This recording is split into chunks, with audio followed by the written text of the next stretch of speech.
Oh my gosh, bro. I want to start off by saying this.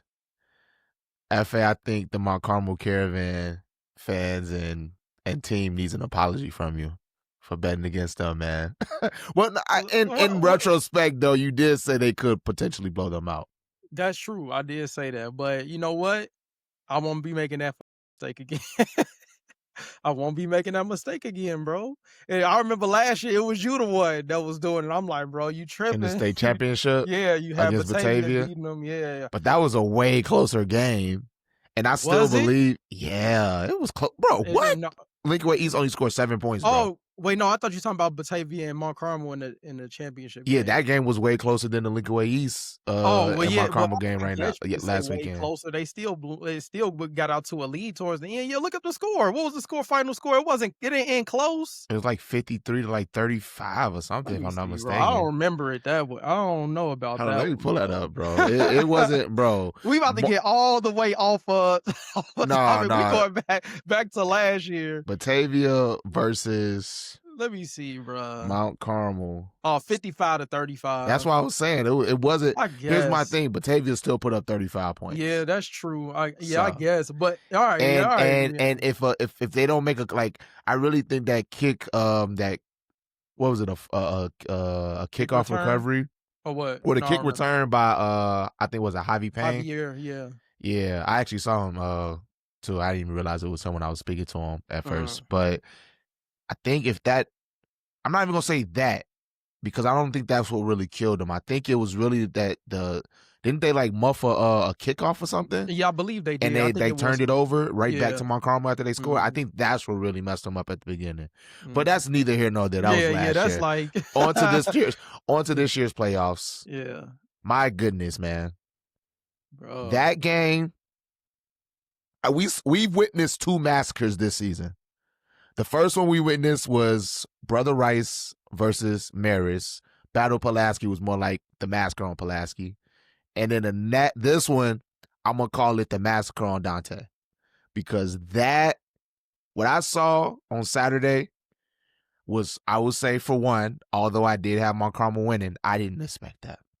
I don't think I did not expect anybody expected that at all. And it like what Slow Shay said, if anybody said they expected that, they're lying. Yeah. They're not telling the truth. Yeah. But that was a massacre on Dante. Final score was 48-7. Nate Samuels had 3 touchdowns. I think he had 3 touchdowns to start the half, actually. That was all in the first half. My goodness. I don't know what else to say other than when I was there with Cash, because Cash was the one doing a couple of commentary as I was behind the camera when we was watching the game. And I was telling him, I'm like, he was like, dang, why is Mount Carmel still trying to score? And it's like, barely a minute left in the half. I was like, you don't understand. This ain't just a message for Lincoln Way East that we're better than you. This is a message for the rest of 8A. Like, nobody in the state can with us right now. Like this was a statement game. Like, obviously Lincoln Way East was their opponent right then and there, right? And it was a statement to them that, like, no, this is not going to even be close. But it was also a message to the rest of 8A, like, pack it up. Yeah. It's over with for every single one of y'all. Who's next? That's what that type of game was. That's what it felt like. Remember when we was saying that they should be blowing out every team? We was even talking about it before the game when you was texting me, literally, I think it was the day of or the day before, I can't remember. When you was texting me, you was like, bro, on paper, nobody should be messing with Mount Carmel. On paper. If you think of the weapons they got on defense, the weapons they got on offense, nobody should be messing with them. And as Saturday showed, my goodness, what an obliteration. You know what the biggest highlight of the game was? It wasn't even the game. It was the damn bunny running on the field. That was the biggest highlight of the game. That was the only people that can mess, the only thing that can mess with Mount Carmel on Saturday was an animal that wasn't even a part of Lincoln Way East or any team. That was the only people that was giving Mount Carmel some go, was that damn bunny on the field shaking the security and the chain crew or whatever. That was the only thing that had success against Mount Carmel on Saturday. Everything else, It was insanely terrible for Lincoln Way East. I'm sorry, that's just what it was. No, like I'm not saying that to be disrespectful, but when you were there, and you weren't there, but I was. I can remember my energy from the beginning of the game. Like, man, I cannot wait for this. I had the same feeling of the Lincoln Way East Loyola game last year. And then by the end of the first half, I was like, damn. Yeah. That was literally my energy. It was just And that's what it felt like watching it. And when I talked to you at halftime, I was like, I don't know if it's just me, but it was like, first of all, that was like one of the longest first halves of the year. Like it felt like it took so long for it to end, but it seemed like at the end of the half, it was the end of the game. Like that's because the score was so large, and then just the energy. It was just like they just really just snatched the life out of Lincoln Way East for real. You know what I mean? So I'm gonna say this. I've been consistent all season with saying that Mount Carmel hasn't played their best football. And I kept saying it, like, yeah, they're great, they're talented, but I haven't seen the best Mount Carmel team yet. I think Saturday, they're peaking. Like that's what it should look like. Like it shouldn't be no questions. It shouldn't be no we get on cam and we're saying like what if. It should be no what ifs because they're too talented. Like you mentioned, me sending you the message, going through the notes for Cash and going through all of the athletes. I'm like, bro, there is no team in this state that should give Mount Carmel a run, make it close, nothing. They should be dominating every team that they play. Every game should have looked like Saturday against Lincoln Way East. When they play Fenwick, it should have looked that way. When they play Loyola twice, it should have looked that way. This is what I thought it would look like when they play Brother Rice. This is what I expected when they play Brother Rice, is for them to beat them by 40, 50 points like a straight blowout. But with the talent that they have, bro, there's no more questions. There's no questions from me, and I'm sure there's no questions from the state. Because that's what you said. It's like, it's not about just winning. It's to send a statement, because I'm sure they heard what I said. I'm sure they heard what everybody was saying about Lincoln Way and Jonas. And they like, all right, like you said, this is your king. This is what y'all got. This is the best y'all. This is the best that y'all got for us. All right, we gonna show y'all. We gonna humble everybody and show y'all what it really is. It's levels. So hey, I respect it, and that's what I expect from Mount Carmel. Since week one that I've been watching Mount Carmel, I've been waiting on this game, like just a straight like domination. Like it's not even close. Like y'all make you not even want to play no more, bro. Like that's what I saw. I forgot I said that to you, bro. I forgot I said that to you on Saturday. Like when we was on the phone at halftime, I was just like, bro, this feels like a Killmonger versus Black Panther. Like when Killmonger took the throne for Black Panther, like, this is your king? Right. Huh? And they just kept beating it. Like, bro.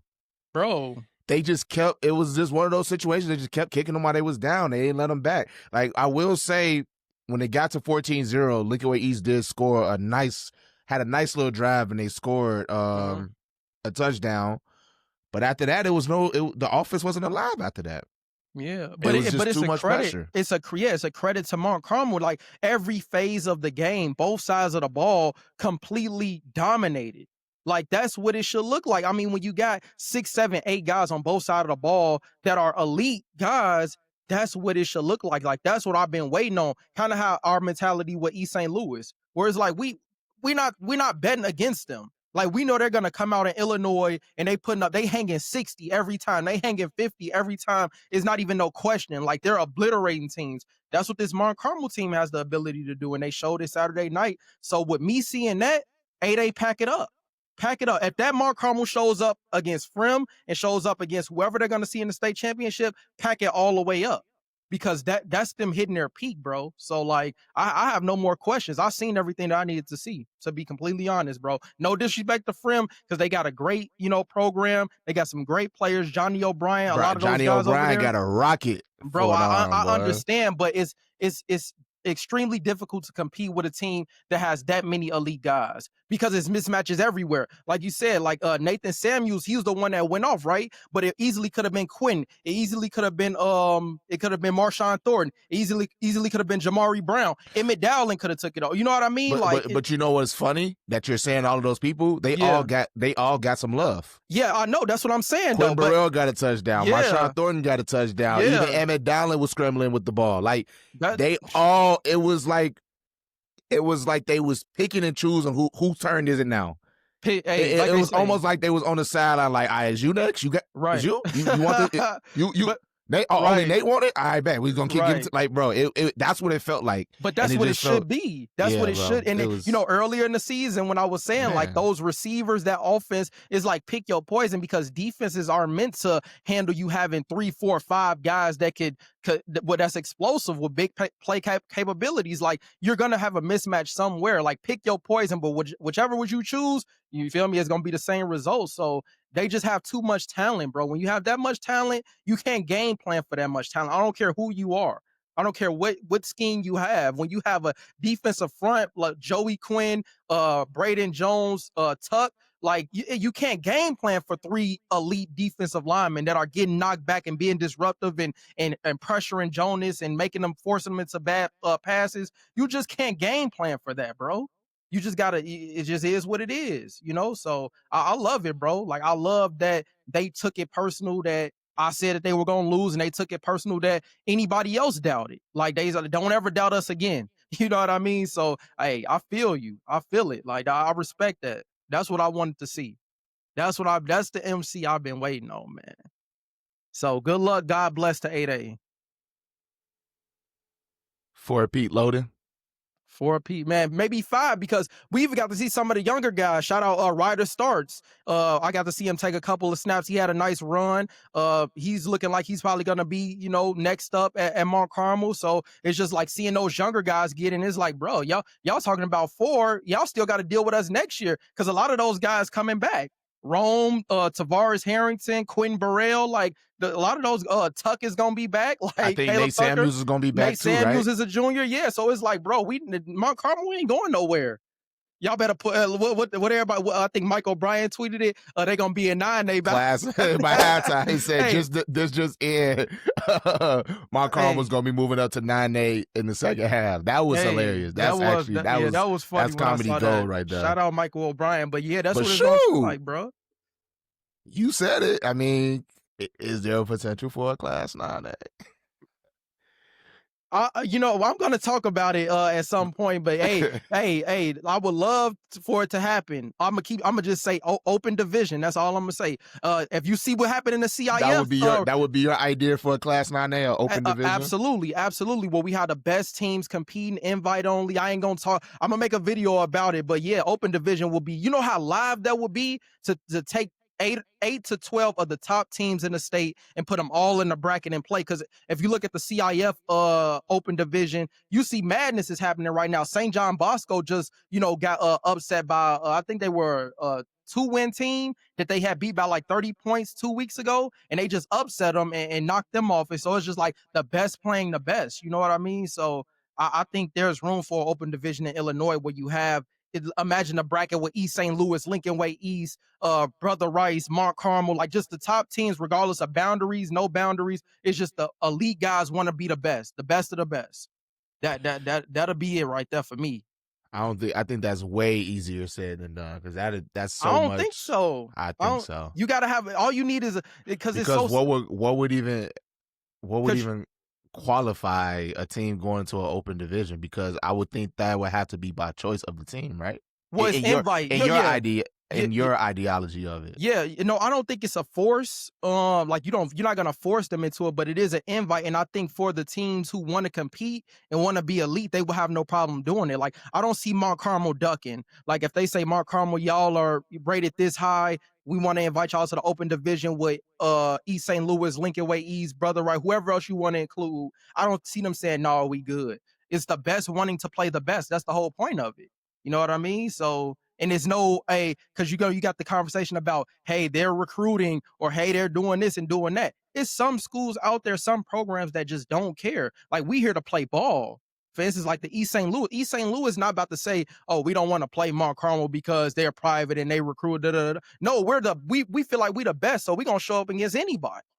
So I think this is for the elite, and then you have everybody else playing there in the same classes, their same playoff style. And you just have an open division, so all of the people who have a problem with how things are going, hey, y'all have y'all own thing. Do y'all own thing. It's cool. Everybody happy. You don't have to worry about trying to increase the multiplier and try to push all the Catholic leagues up and essentially create a Catholic playoff. You don't have to do that. Like, let's just let the best teams play the best teams, and everybody will be cool with that. I'm sure about it. But I'll get into more detail of that concept in a separate video, but I would love to see an open division. Like just imagine every week will be a mega matchup for 5 weeks. Every week will be a mega matchup because it's all of the top teams in the bracket. So it's no one seed versus a bad seed, like a good team and a bad team. Every team in here is good. So like we gonna get for sure mega matchups. You know what I mean? Like I'm telling you, bro, we get an open division. Illinois high school football will be live again, bro. I ain't gonna lie to you. WCIU would need to cover every single game. That's what I'm saying, bro. Like you see how Mount Carmel was at capacity, like for Brother Rice and for Lincoln Way. Like the I games feel would like, be. bro, I really feel like the Brother Rice game had way more people. You there. think so? I wasn't there, so yeah. I feel like it was way more people at the Brother Rice game, bro. Maybe. And the only reason I feel that way is because they were probably prepared this time, because the Brother Rice game is first, so when the game happens first, you're a little less prepared. Yeah. In this game, bro, they had cops on horses and everything, bro. It was the security was amped up. Yeah, bro. Rightfully so, but man, I feel like Brother Rice had way more people. But yeah, but still, I'm not gonna give an opinion on the open division, but yeah, it ain't really much to discuss about the game. The only takeaway I can take, only take I have of the game is Mount Carmel showed up and went crazy, and Lincoln Way East's offense, I did see them drop the ball a lot. I've seen them make mistakes too that are uncharacteristic mistakes, but it happens when the pressure is on. And I think that's kind of the knock on Lincoln Way East is like, yeah, you guys are great, but where are the challenges at? Throughout the schedule, those first two games is like we see East St. Louis go over to New Jersey and play, and we see Mount Carmel go over to Ohio and play their best. And you see some of those top teams that we consider go and get challenged, but Lincoln Way was one of the teams who didn't get challenged like that this season. So this was your challenge, like this was your wake up call, like, but now it's too late because it's in the playoffs. So you wait until the quarterfinals to play against the best competition when maybe it should have been done week 1 and week 2, to kind of see where you stack up against some elite talent. But I mean, hey. And what's crazy? I think Lincoln Way East is the second best team in 8A. And I think that next week will tell based on how they match up against Mount Carmel, matches up, or I should say Firm matches up against Mount Carmel. But I think Lincoln Way East was probably the second best team in 8A. And that's why I'm on the way. That's why I was telling you when I was on the phone at the game, when we was on the phone at the game, I was like, it felt like a Killmonger Black Panther situation where like this your best opponent y'all got against me. This is your king. And I'm gonna show you. So I don't know, bro. It's interesting. But I would have loved. I wouldn't even say I would have loved to see that in the state championship, because if it would have turned that way out, if it would have turned out that way in the state championship, that just would have been even worse, probably, watching that in the code. Yeah. Gosh.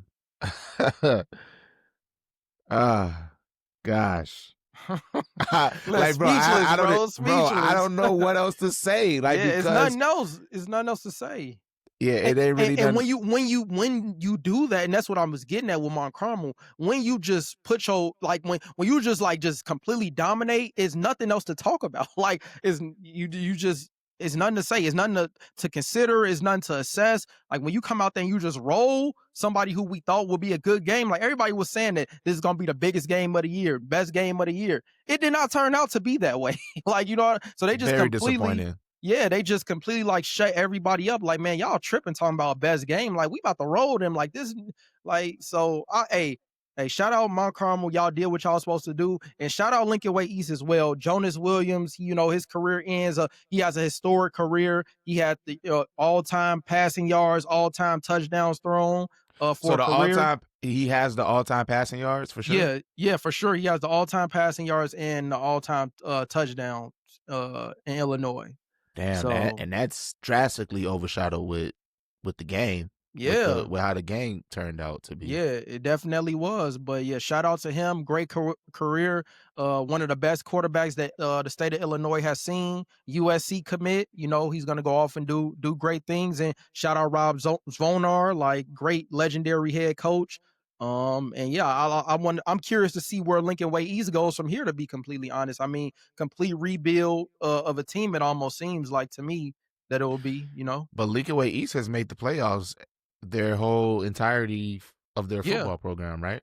Yeah, definitely. They haven't missed one playoff, you know? So it's So just curious to see what players they, they have, that because they had some struggles when Jonas was out. So I'm not sure, what players are coming up in the program, So we'll see. I think we'll just see. I think Lincoln Way East has a lot of talent lost. And unlike last year where we kind of knew like what Lincoln Way East is coming back with, because Jonas was returning, they had a lot of guys returning, but now, that class is kind of graduating. So there's going to be a bunch of new guys, suiting up for Lincoln Way East. So I'm just curious to see what they look like next year, yeah, most definitely.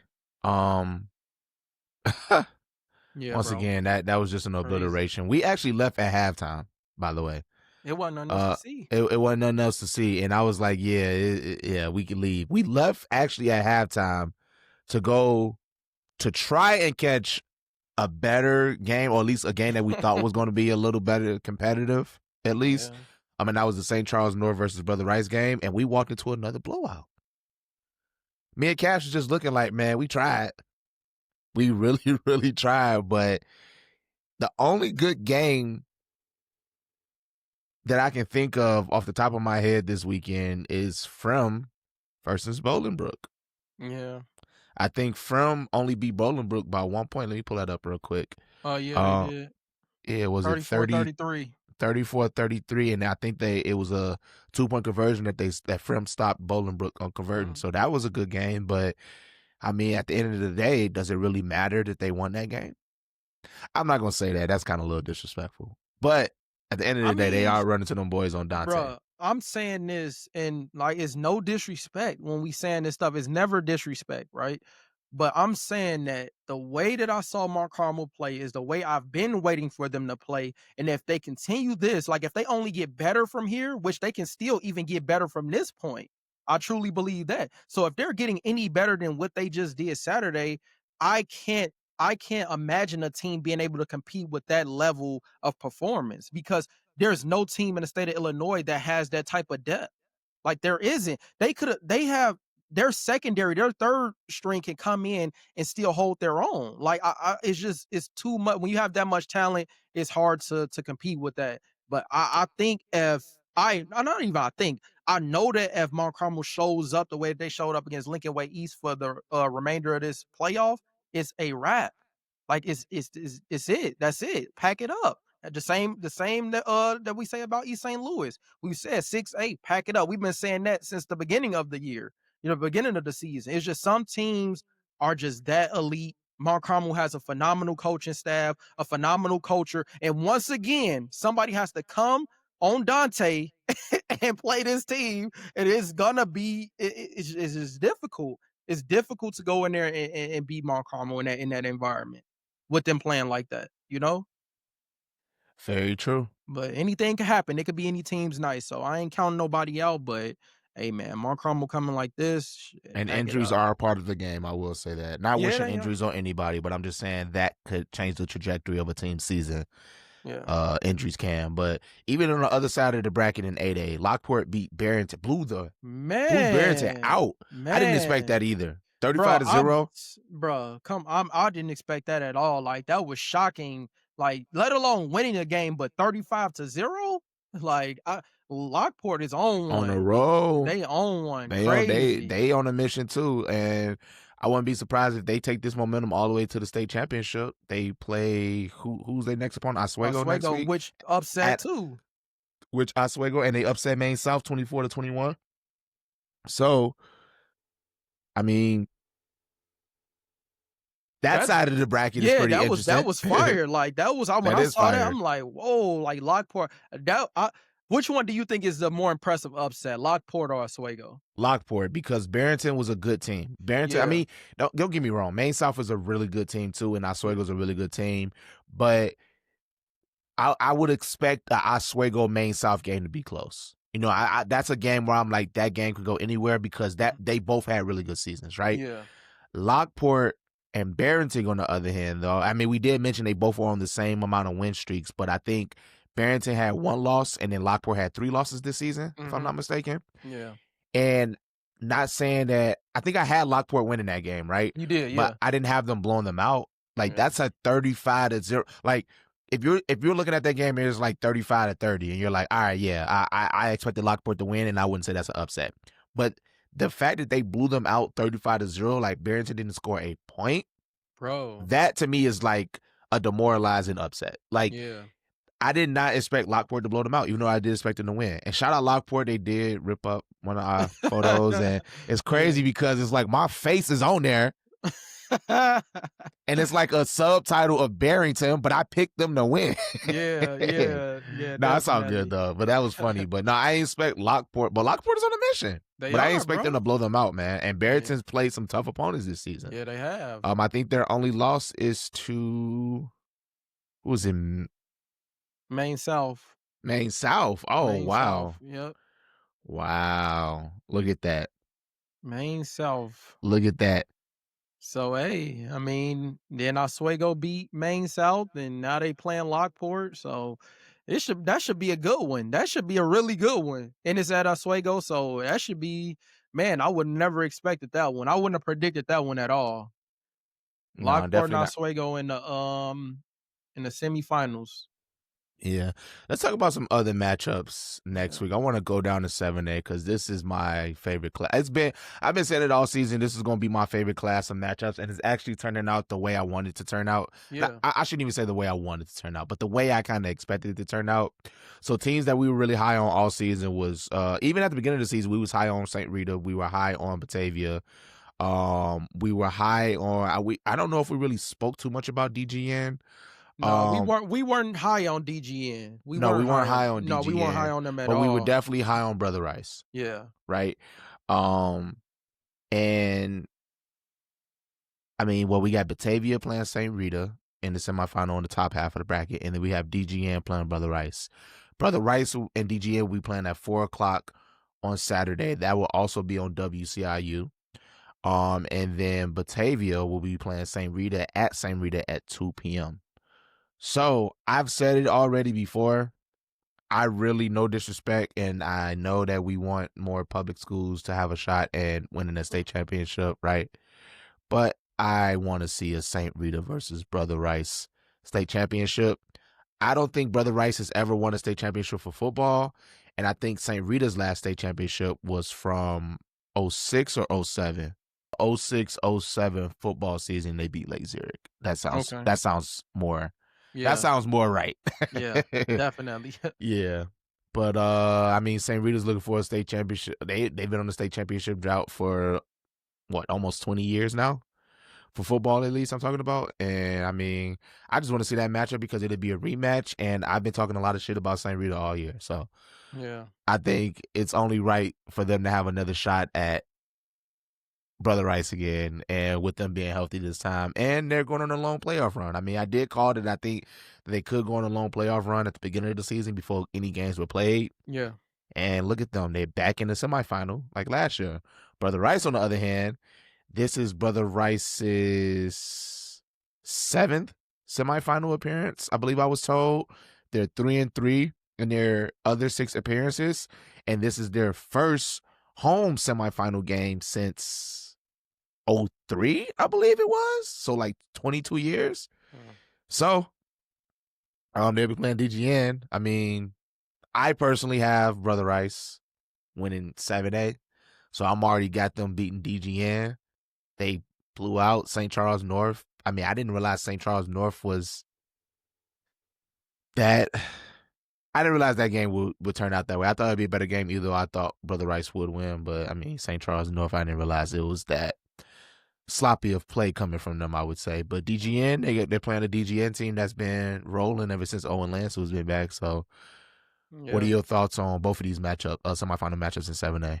Yeah, so the same thing that you said essentially, Brother Rice and DGN is gonna be a little bit different game because Owen is back. If Owen wasn't back, obviously I don't think we'll be having this conversation, but you know, when he's there, it completely changes the team that steps on the field. But it's Brother Rice, and I kind of have the same feelings about Brother Rice as I do about Mark Carmel in the sense of like Brother Rice is super talented. They have some elite guys at multiple positions, and I think if they're playing great as a team, it's going to be hard for a team to match how elite they are. DGN has some key losses this year to like to Lions and Glenbar West, but they've been on a like they've been playing well since. So I wouldn't count them out, but a good BR team. Yeah, I'm gonna have to roll with BR on this one because they've been rolling. They've been looking dominant, taking nothing away from DGN because they're a great program. I mean, I would love to see a DGN Batavia final. That would be cool to see. That would be A cool. public.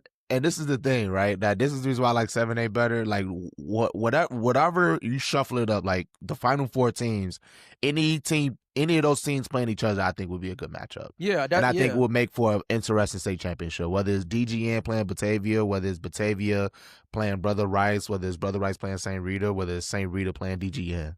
I think whatever you slice it and dice it, I think that makes for an interesting state championship. Yeah. So in reality, that's probably going to be the best state championship of the night next week. I agree. not 2 this. weeks. Yeah. Yeah. Well, next week, meaning next weekend, not this weekend, but the Black Friday weekend, Saturday. Right. So. Yeah, no, definitely. And then I want to talk a little bit about Batavia. Batavia's been getting there, so that's I mean, you can't count Batavia out, even though we're on the same Rita, they're on their run, and we want to see that Rita and Brother Rice final in the state championship. But remember, 7A is Batavia's, to be honest. They've had they had to play against Mark Carmel the last 2 years in the state championship in 7A. So Mark Carmel is out, and it's like, okay, they're out. This is ours. Like, we next up for real. So, I mean, don't count Batavia out now because they've been making it to the state finals the last 2 years. They just had to run into Mark Carmel both years. So, hey, guess what?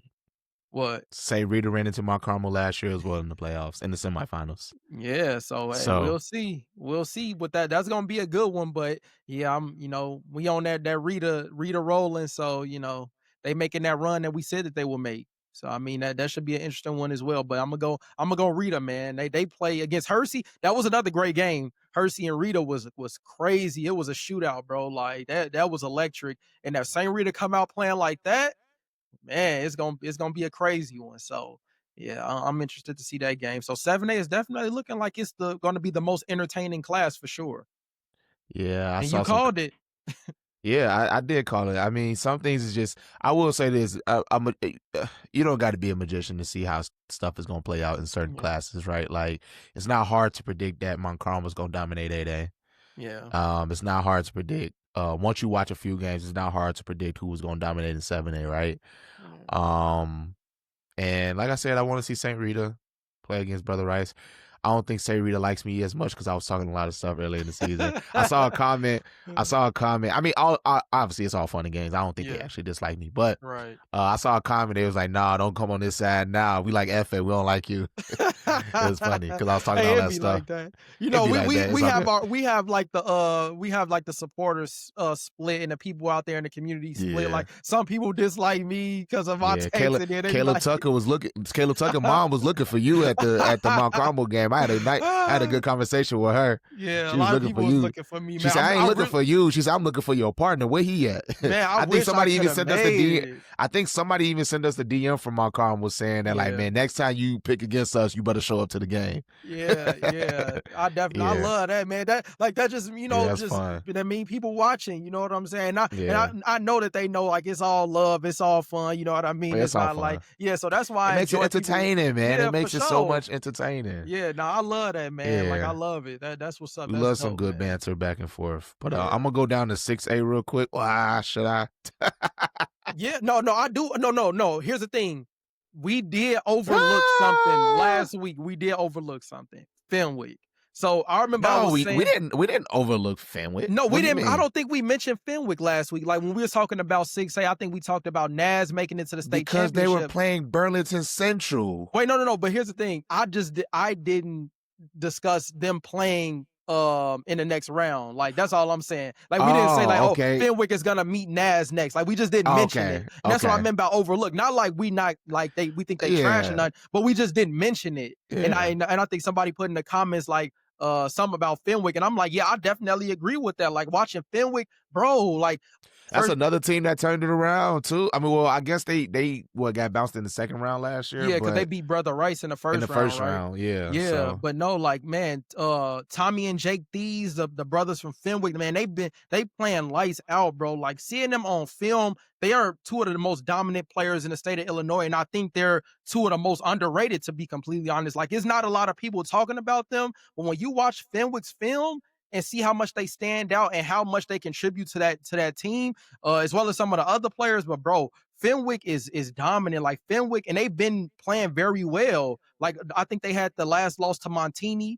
But Montini's a great team as well, though. But man, Fenwick, I'm taking Fenwick over Naz, bro. I'm taking Fenwick. I'm taking Fenwick over Naz, bro. Yes, yes, they are balling. And guess what? that's not a When I bad take, though. That's not hold a on, no, bad take. here's why I say that. Here's why I say that. Because I watched Nazareth play Wheaton Warrenville South. Wheaton Warrenville South controlled that game for most of the game.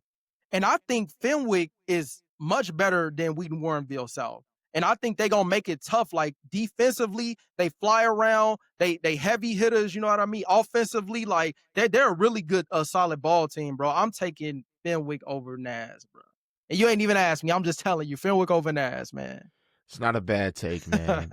Here's the thing, right? Naz, I mean, they won by 3 points, a field goal. Mm-hmm. So, and And they they play. also played out of Wait, a whole. you meant to say Lake Zurich, Wait, what did I say? Wheaton Warrenville South. Wait, no. I was talking. No, I'm not talking about. That's the game before that one that I watched. Actually watched that game. Is what I'm talking about. They played Wheaton Warrenville South in the second round. Yeah, but Wheaton Warrenville South only scored 7 points. Yeah, but they controlled most of that game, though. Is what I'm saying. Like even though they won big, they controlled most of that game. If you watch it, it was more of a second half game. Is what I'm saying. So they control more of the first half of the game. Yeah. Most of the game, I would say, up until like the mid third, is when they started making mistakes, and Nazareth started taking over the game. But it's like it wasn't like 28 just straight blowing them out, is what I'm saying. So it's different. Like if you play the game and you're blowing them out from the jump, but Wheaton Warrenville South competed for a lot of that game, is what I'm saying. So it wasn't like just straight domination, 28-7. The final score doesn't tell the story. Yeah, which I always say. Which I always Okay. say. You know, sometimes it just be like that where you see the final score, but yeah, bro, like same thing they did with Lake Zurich. Like Lake Zurich, Nas played from behind in that game. Yeah, I know. And that's the game I was thinking in my head. When you said Wheaton Warrenville South, I was thinking of Lake Zurich because No. I remember talking to Edgy Tim. He was telling me that Naz was down at the time when they were playing. So that's what I'm saying. Like Naz is playing from behind in these games. They're not dominating. It don't look like the score. Like it don't look like, all right, we just rolling people. Like they slow starters. I'm telling you, bro, that matters. That matters, bro. Like that slow start, because you get yourself in a hole you can't get out of. Like luckily they've been able to turn it up in the second half and come out with these wins. But you know, it's tough to do that week in and week out. Like a team will get you in a hole and you never recover from it. So, and Fenwick is one of those teams, I feel like you can't play around with Fenwick. Like you're not about to be down 20 points and come back and beat Fenwick. I don't think so. yeah, Fenwick has put up 42 points in the first round, 45 points in the second round, and 49 points this round. I mean, so it should be. They do know how to put up points. I mean, I'm not. Bro. I don't think I've watched. I mean, outside of Nazareth playing Mount Carmel, and that's not a good game for me to watch them play because obviously Mount Carmel destroyed them. Or I only go so destroyed them, but Mount Carmel's Mount Carmel, right? Yeah. But Fenwick did play Mount Carmel better than Nazareth played Mount Carmel.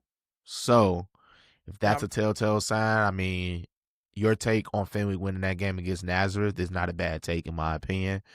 Honestly, I think the game could go either way. It depends on how well each team plays. But you did mention the Thieves brothers. So Telling you, bro, you man. Yeah. Other side of the class, East St. Louis versus St. Lawrence. St. Lawrence beat Dunlap 28-14, so it was a decent, little closer game. But East St. Louis, no disrespect to Simeon, but we didn't speak too much about it. There was no comment we made on East St. Louis versus Simeon because we knew what was going to happen. I mean, 49-0. I Guys, watched a little bit of that game as well, and I mean, at the half, it was no reason to continue to watch it. I mean, to be honest, it was no reason to watch it in the first place. But it's because it's East St. Louis. Like I said, it's no disrespect to Simeon. It's more so it's just, It come just on, is what man. it is, It bro. is Like what it's it what is, it is. bro. I mean, if you start from the beginning, first round 63-7, second round 53-14, quarterfinal 49-0, and I say it again, I don't see that stopping. I think this week they'll put up 40 to 60 points. In a state championship, they'll put up 40 to 60 points. I don't see a team in 6A that's going to stop them from scoring like that. I mean, I don't know what to say. Well, But is it there's any no team night? I don't want to get on here and people hear what we say and get discouraged. Like, hey, any team's night, man. I don't know. Go out there and play your hardest, man. Give it all you got. But for sure. Going down to 5A, because it ain't no much to discuss between East St. Louis and St. Lawrence, in my opinion. But like you said, any team's night, but I got East St. Louis in that one big.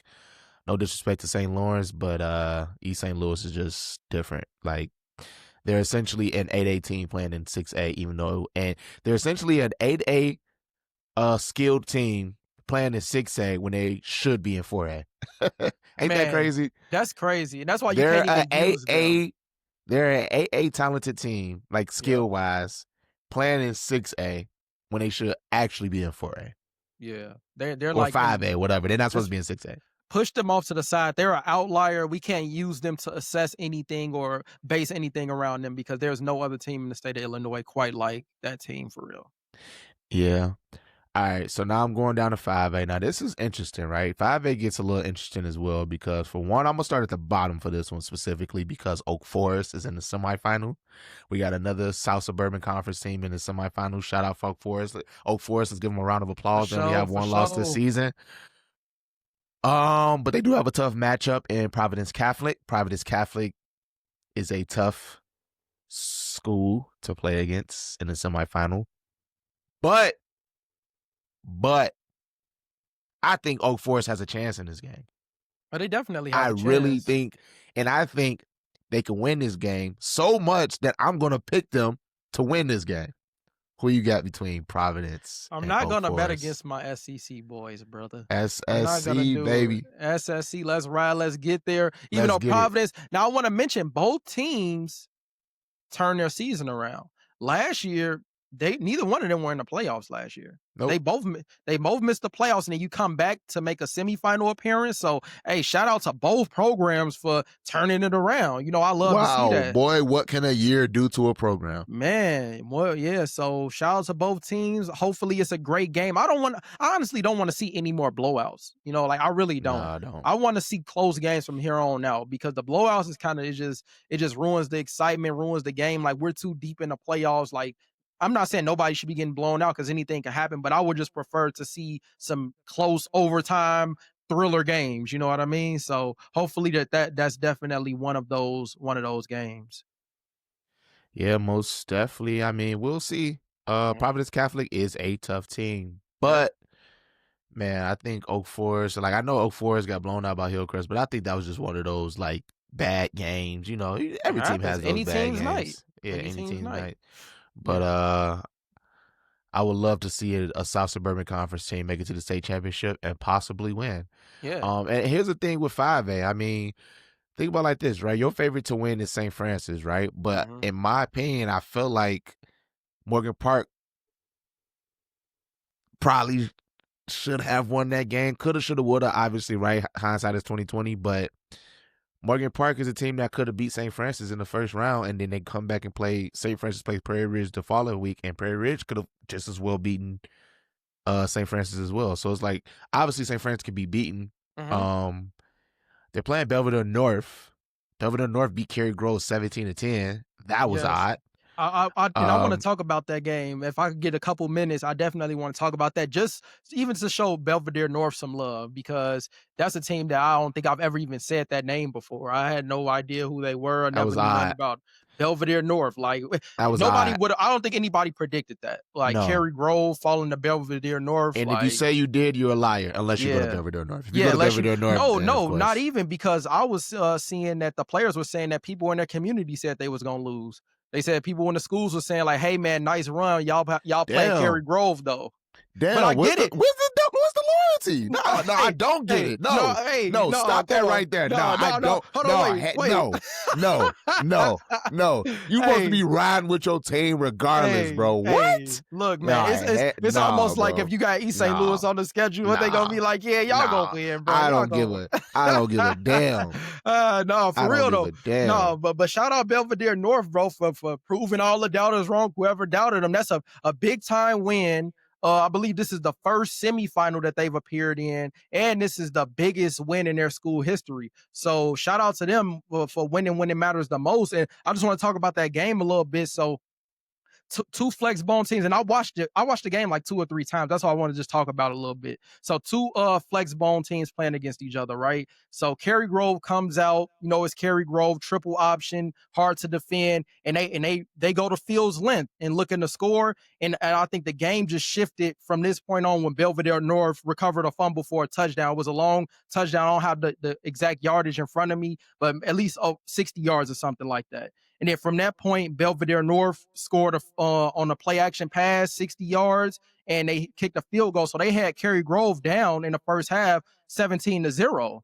And this is a Cary Grove team that has been dominant in the playoffs. They scored 55 points in the second round, 49 points in the first round. So for them to hold Belvedere, hold them scoreless in the first half, that says a lot. Like they're a hard-nosed team, and they play great defense. They come up and they tackle, and they were tackling behind the sticks a lot. So I was like, and they in trouble. And here's the thing with the flex bone offense is that you're killing a lot of clock. So Cary Grove is having possessions where they're killing a lot of time, and flex bone is either going to work in your favor or work against you in terms of the clock, right? So if you get a big on the team, the clock is running, you chewing clock, the team doesn't have time to come back. But if you get down in a hole, it's hard for you to come back, right? So that's essentially what happened to Cary Grove, is that they open up the half and they waste the whole third quarter. They had an 11-minute possession that ended in a missed field goal. So now you take a whole quarter away and you're trying to come back from 17-point deficit. Belvedere North gets the ball back. They fumble, give Cary Grove some momentum. Cary Grove scores, made Belvedere punt the ball again. 5 minutes left in the fourth quarter. Guess what? Cary Grove gets the ball and takes about four minutes to score. To get their field goal. So now they kick a field goal with 50 seconds left. Onside kick, Belvedere recovers, game over. So do I think that Cary Grove had the opportunity to come back and win? Absolutely. But just that play style could hurt you because you're killing so much clock, and you got to score quick. So they didn't have the ability to throw a deep pass or throw a strike and score the ball. And they did miss that field goal. So a lot of people are saying like, hey, if they hit the field goal, do they win the game? Well, their longest play was 15 yards. So when they kicked the field goal at the end of the fourth quarter with 56 seconds left, it was 4th and 15. So from an analytic perspective, do they have a 15-yard play in that moment and their biggest play of the game was 15 yards? I don't think so.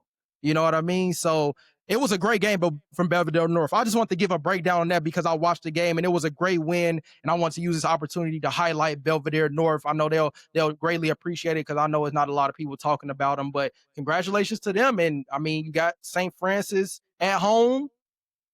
Hey, we'll see. We'll see what they can do. Maybe we get a Cinderella story. I want to say this. I don't care who your team matching up against, man. You better not be telling them, good luck packing up this season if you go to that school, bro. That's unacceptable, bro. I ain't gonna lie. Yeah. I can't lie about that. I don't care if they was playing East St. Louis. We know. We can say that because we know. Right. But, man, you're supposed to be riding with your team, man. Where's the loyalty in this sport? No, I'm joking. But I'm going down to 4A because I think we got some interesting matchups in 4A. So I'm actually start with Montini versus Morris. So Morris is actually having a pretty good season. I saw them play Peoria a little bit earlier in the season. Morris was actually in 5A last year, and they're now in 4A this year. But I'll be honest, Montini is having a more phenomenal season. Israel Abrams, number 2 quarterback in his class in the nation. No, I think he's number one. Oh, you that's your opinion? Wait, no, well, you said number in the class or in Illinois or the nation? Oh, in the nation, he's Oh, number yeah, one in yeah, yeah, Illinois. yeah, Yeah, yeah, he's for number one sure. in Oh, yeah. Illinois. Yeah, Okay, my but bad, in the my bad. nation, Yeah. number one in his class. Yeah, I mean, Uh-huh. number 2 in his class in the Yeah. nation, Yep. number one in Illinois for sure. He's arguably number one in Illinois this year. Yeah. But I mean, Martini been rolling through teams all through the playoffs. I mean, last week they beat Coal City 35-0. Excuse me. Week before that, put up 47 points against Peoria Notre Dame, and then the week before that they put up 50 points. Clearly, this has been a trend all season. They know how to put points on the board. I got Montini. Honestly, I think I got them big against Morris, bro. I got them winning big against Morris. I think so too. I will agree with you on that one. Yeah. Montini's just they can easily be in 5A and win 5A. I Yeah, wouldn't say they would easily win 5A, but they could be in 5A and contend in 5A as well. I agree. And honestly, I think if they was in 6A, they would be a good contender against East St. Louis. Now, I think they would lose still. But but still, that I'm just saying that to say how good I think Montini is. What are your Absolutely. thoughts? Yeah, Montini for sure. Like they've played some good teams, as I stated, like they played Fenwick, and they beat Fenwick. So, and Fenwick's a 6A team, and so yeah, they could compete with anybody in the state, I believe. Like one of those schools that could just do it. So yeah, I would have Montini winning this. There's nothing that would make me think otherwise. So, yeah, I haven't seen much of Morris, so I don't want to try to give an assessment on Morris. But opening round, they won 54-7. Second round, they gave up 50 points, but they won 64-50 against Metamora. That's a crazy game right there. But Interesting game for yeah, sure. crazy. Yeah. So I mean, showing the potential to score big, but I don't think so. I think Montini, have this one. I'm gonna just say this. I saw them play against Peoria a little bit. I just I wasn't impressed by. Damn, I hate that I'm saying it from this. You know what? Let's move on. Yeah. I got my team in this game. Going down to the other side of 4A, we got Rochester versus Bree Central. I'll be honest, I saw Bree Central play against Mount Zion. I got Rochester. Damn Wait, near big in this game. wait, hold on. You said Rochester. Yeah, Rochester. Oh, I'm tripping. I'm looking at the wrong thing. What are you looking at? Then I thought you was gonna recapping the Breeze Central game from the past My, week. no, I was talking about Bree Yeah. Central played Mount Zion. I saw them play Mount Zion earlier in the year. Okay, okay. Like probably week 4, week 5. When they played Mount Zion, I was getting some video of JC Anderson and stuff, and Mount Zion won that game. Unfortunately, Mount Zion lost in the first round, but Rochester played Sacred Heart Griffin this past week. That's a big rivalry. Seems like they've been beaten. They got Sacred Heart Griffin's number this year, and they will be playing Bree Central, but I think they're going to be the team that makes it to the state championship on this side. I mean, I just think I don't want to say too much and sound disrespectful, but I just think Rochester's going to win. Okay. Simple as that. I saw Bree Central play early in the season. I wasn't too impressed, I'll be honest. Well, I can't speak on it because I haven't seen either team play. But So actually, I take that back. First half, I wasn't impressed. Second half, they actually started putting points on the board. But I still got Rochester. okay. I think there is. So I want to mention one game that happened last week was between Byron and IC Catholic. Now I wasn't expecting Byron to handle IC Catholic 28-6. I thought it would have been a lot closer game. I was at the IC Catholic Bishop McNamara game. I mean, it was 37-27, but that score doesn't tell the story of the game. IC Catholic pretty much was dominating Bishop McNamara the majority of the game. But Byron, on the other hand, IC Catholic cannot beat Byron in the playoffs. Yeah, some They teams just can't have do your it. number. Some teams got your number, and I think Byron is probably going to be that team that wins 3A. I think they'll probably be the team that wins 3A this year. Like I said, they got a lot of talent. I'd seen somebody in the comments said that Andrew Talbot actually just committed for baseball somewhere. So he's a baseball player, even though he's really good at football. And then they also mentioned another player as well that I can't think of. But I got Byron winning 3A. I mean, 38 points. I mean, 28 points last week, 38 points the week before, 63 points the week before that. They've also been putting up crazy amount of points during the regular season. It's also 3A. So as the classes get a little smaller, competition weighs a little bit. Yeah. But they will be playing Richmond Burton in the semifinals, and then on the other half is Tolo Unity versus St. Joseph Ogden. I don't know too much about these other teams, so I'm not going to speak too much on it. But is any remarks that you want to make on Byron or their match between IC Catholic or them being in the semifinal? Yeah, no, I mean, we pretty much talked about, Byron just having their number. And I'm interested to just see how it plays out in the rest of 3A. Just a couple teams that I'm unfamiliar with, but I'll definitely be tuned in watching it. I know, some people want us to, cover some of the lower classes, and it's just a lot of teams, and definitely want to. It's just a lot of information to cover, but I'm interested in definitely learning about some of these, lower class teams, and just seeing, how they perform. But yeah, I don't have too much more to really speak about that, to be completely honest. Just want to see the games to see how they play out.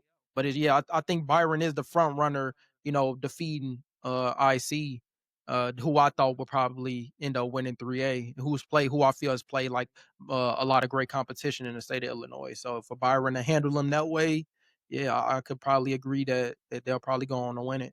And they just recently won one. When's the last time they won one? Wasn't it recently? Maybe like in the Byron? last 5 years, maybe? The state Byron? champion? Yeah. Shit, they damn near may have won one last year. No, because No, I don't think it was last year. Martini was in 3A last year. Yeah, But so but yeah, I I think Byron's one of those teams that are like continuously good. But let me look at the IHSA website to just. yeah, I think I'm sure it was within the last 5 years. They definitely won I'm one. sure it probably was too.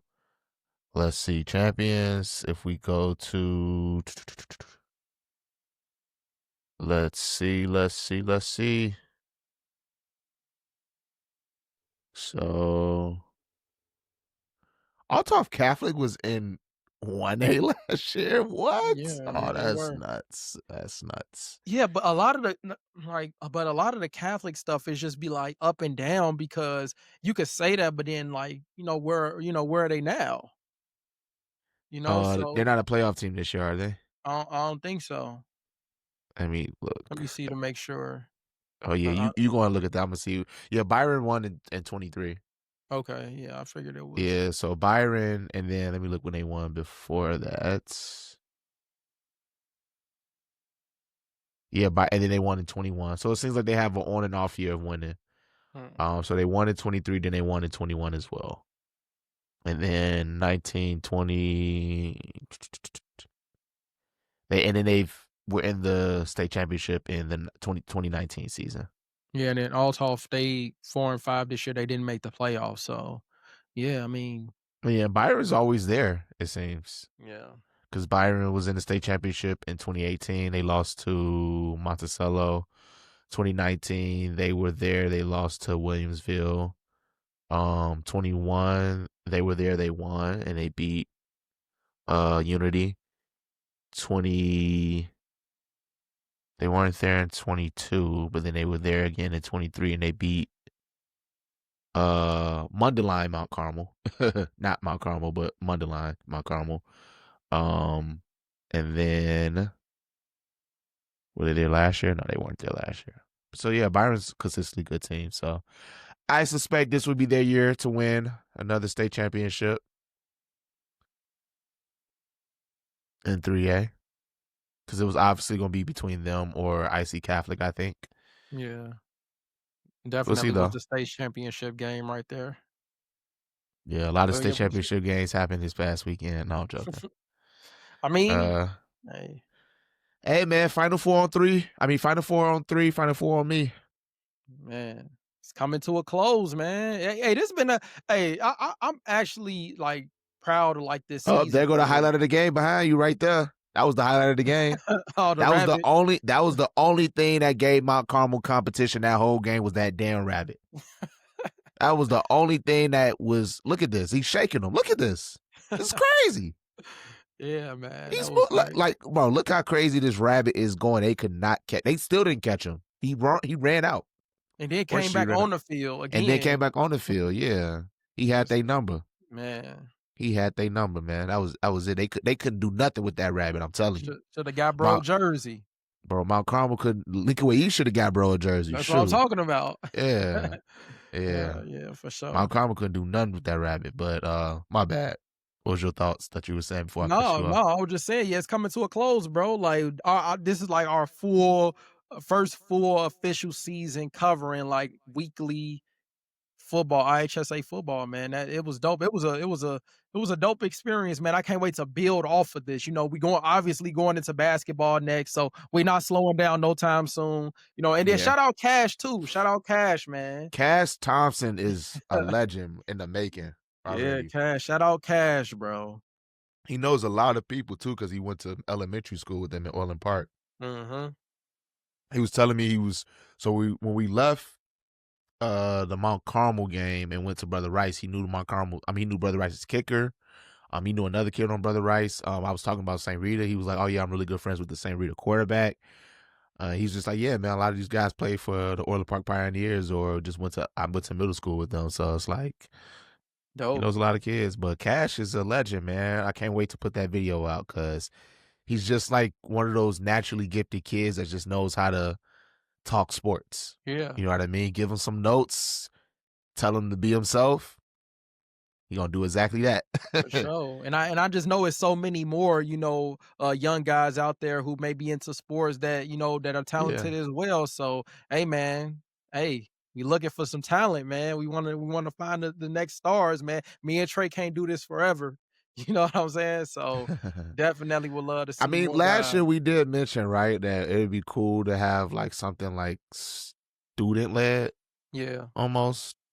And we didn't quite know where that would go. And it seems like Cash is our first intern, Yes, yeah. essentially. Yeah, for sure. I hate to even call him an intern because I really feel like he's part of the team at this Yeah. point. So it's Yeah. like I know I use the word intern, but I really feel like he's a part of the team. But I can't wait to see that Mount Carmel video. Like he did a great job with the HF Sandberg video, cashing in with Cash Thompson. And I can't wait to see the Mount Carmel video, and I can't wait to see other videos as well that we do with him. So shout out Cash. Shout out Check out Cash. his Instagram. And then when we release the video, check out that as well.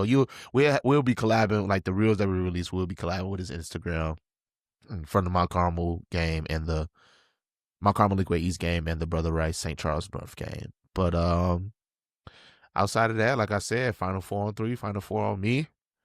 This week is the semifinals, and next week will be the state championship. And just like Man, that, fall sports season is finito. It is wrapped up. It is done. It is over with. And we will be transitioning to basketball. I can't wait to get to basketball because there's some things we need to discuss. absolutely. I was actually at the student leadership conference today and yesterday up in East Peoria. It was this guy named Amari Pearson. Does that name sound familiar to you? Mari Pearson, I don't. Well, he was a former IHSA basketball player. He went to Wheaton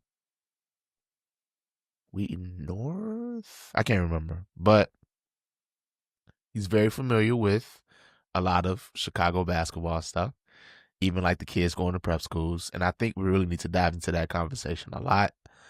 But I do like some teams coming into the basketball season. I'm excited to see Kankakee. Mm-hmm.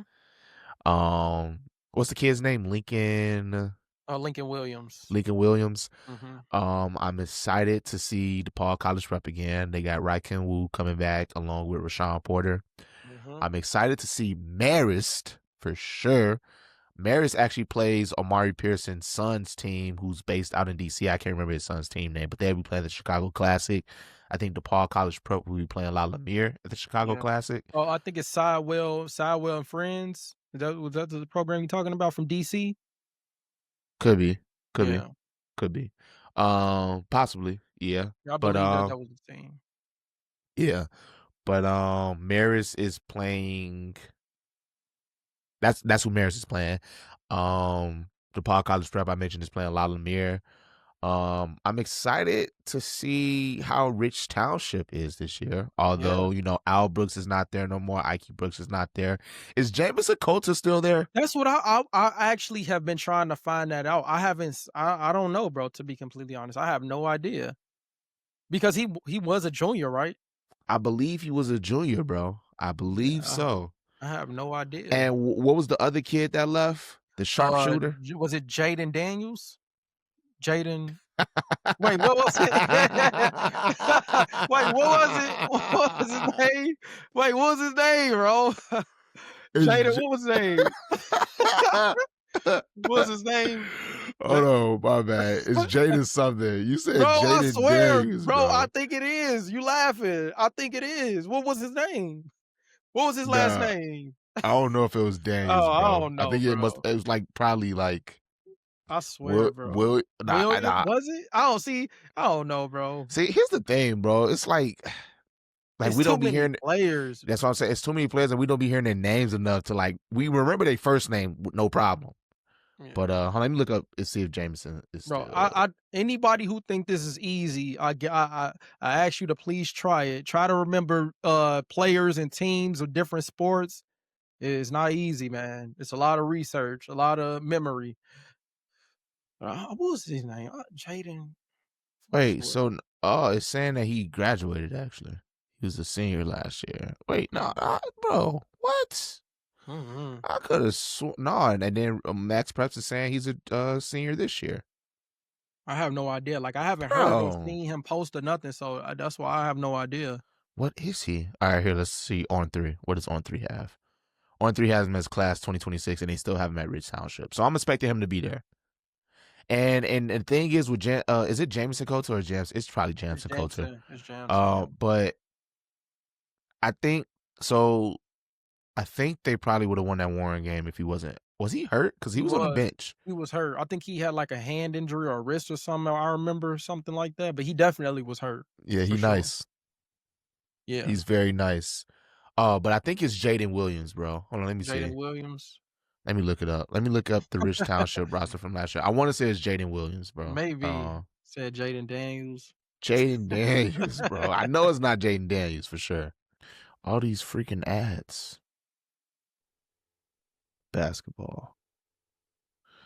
Does anybody want to play a game of basketball? You ever watch Chappelle's show? Of course. Greatest comedian to ever walk the earth. Game. Blouses. that Jaden Prince is kid. Jaden Williams. Yeah, Jaden the Prince Williams, kids. yeah. Yeah, he what prep school did he go to? I forgot the name of it. I completely forgot the name of it, and I'm not even necessarily sure. I think it's a prep. I don't know. I think it may be a private school. I think it's a Christian. I don't know. It's so many, bro. It's hard to keep up with, but I didn't even realize Carmelo Reed was on the team last year. yeah, Or at but least it says on the roster. yeah, But yeah, yeah, Jaden Williams, bro. Oh man, this is what I'm just going back to my point. Rich Township. Rich Township was a Final Four team last year, yeah. and their big three, in my opinion, Al Brooks, Jamison Coulter, Jaden Williams. Big three. If you don't believe me, look at the highlights that we put up last year. We got a lot of Rich Township highlights from last year. Al Brooks, senior, obviously graduate. Jamison Coulter, I don't know if he's still there. What the heck is going on? You see Maybe that? that's something we got to look into. No, I don't see it. What? You didn't see the. Anywho, Jamison Coulter was a junior last year. He's supposed to be a senior this year. I don't know if he's still there, but from what I can see in all the databases that I looked at, he's still there. But then, so I was expecting him and Jaden Williams to come back. Jaden Williams is not there no more. And it's like, and I get why kids go to prep schools in a way. Competition and get more of the looks from colleges that they want. But it's just, man, I just want the competitive nature in Illinois basketball too. So I don't even know what to expect from Rich Township this year. But yeah, I am excited about basketball for sure. Definitely. Definitely. I know, I saw, Jackson Davis, was it with Michael O'Brien today or yesterday? I believe it was Michael O'Brien, him asking him about the whole prep situation as well. He, obviously the preps reached out to Jackson as well. Of course Yeah, they so did. it's like, but he said like, "Man, I got everything that I need here in Gurney, at Warren. I got my community, got my family, my teammates, coaches." So he But didn't he feel already the has need to his leave. looks. Yeah, he does, yeah, but it's just letting you that just lets you know that the prep schools are coming for everybody. Like, and this is a national issue, which I haven't released a video yet Is it that'll an talk issue about. you think? Oh, it is. It definitely certainly is. Well, because Well, oh, wait, while wait, wait. Let me not say issue, because yeah, because I don't see a problem with it, but it's just something that some people see it as an issue. Some people see that as an issue when the best players from all of these states are going to these prep schools. I mean, that is an issue for coaches in some of these communities that, all right, the best players are leaving. Like, I would say that it's an issue in Illinois.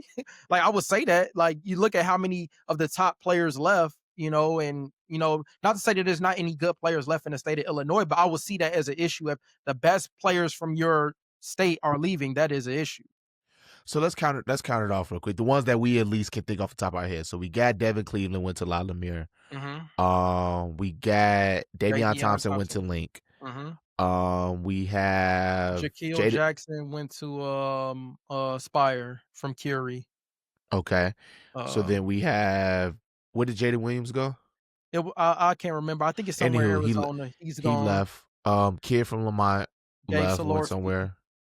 Who else am Andre I thinking Taylor of? from Andre Taylor Simeon. from Simeon. Andre Tyler from Simeon. Tyler, yeah. Yeah, from Simeon. I feel like we missing somebody. Mm, I can't remember if we probably are, but Yeah, I probably can't are. really remember right now. But those are top players. I mean, Devin Cleveland was a sophomore last year going into his junior year. Davion Thompson, sophomore last year going into his junior year. These and they were the top players in the state, In the clearly country. in the country, but obviously in the state. And yeah, man, I don't know. Yeah, I mean, as I'm going to talk about, this is only the beginning. Like, this is the very beginning stages of this kind of prep takeover for the sport of basketball. Because, like I mentioned to you without getting too much into, the video that I'm gonna put out, going to Georgia in their database for 24/7 Sports. Most of those guys are prep or they play for OTE. And Howard William, I believe it was at Whitney Young. And he's plays for OTE right now, and he was from Whitney Young. And I talked about Rajon Roberts, who went to Kenwood a couple years ago. He's at AZ Campus now. So yeah, we're talking about the guys from last year who left, but there are even more guys within the last 3 years who have left as well. You know what I mean? So this is just the beginning stages, bro. It's gonna be even worse than this, right now. And then it's gonna trickle over to other sports. Like, people think that it's not gonna happen for football, but hey, it's gonna happen with the money being generated. They're all it's gonna take. What imagine La Lemire saying, "Hey, we want a football team now." Now you got a team close enough to Chicago where those guys can leave and go play at La Lemire and play football. If you take and think how big is a football roster? So let's say you take 60 of the best players from around the Midwest to go there, like it's going to impact you. It's going to impact team, and people are going to do it. It's just that football is not as many football programs as basketball, and it's not as affordable to start a football program as a basketball program. You know what I mean? So once they start investing some real money, like, because you're going to have a field, you're going to have equipment, you're going to have all of these coaches. So it's definitely more expensive sport, but they're going to do it. It's going to happen. So while all these people sitting around complaining about multipliers and recruiting and classifications, this threat is coming, and it's gonna wipe a lot of stuff out. This is the major threat. Like, you think it's a problem with certain schools being able to recruit. Imagine a prep school pop up in Chicagoland area for football and they start taking the top 50, 60 guys out of the Chicagoland area. Imagine that. All right, watch. All right. People for don't want to see for what's happening. forward thinker FA. Yeah, man, you got to, bro.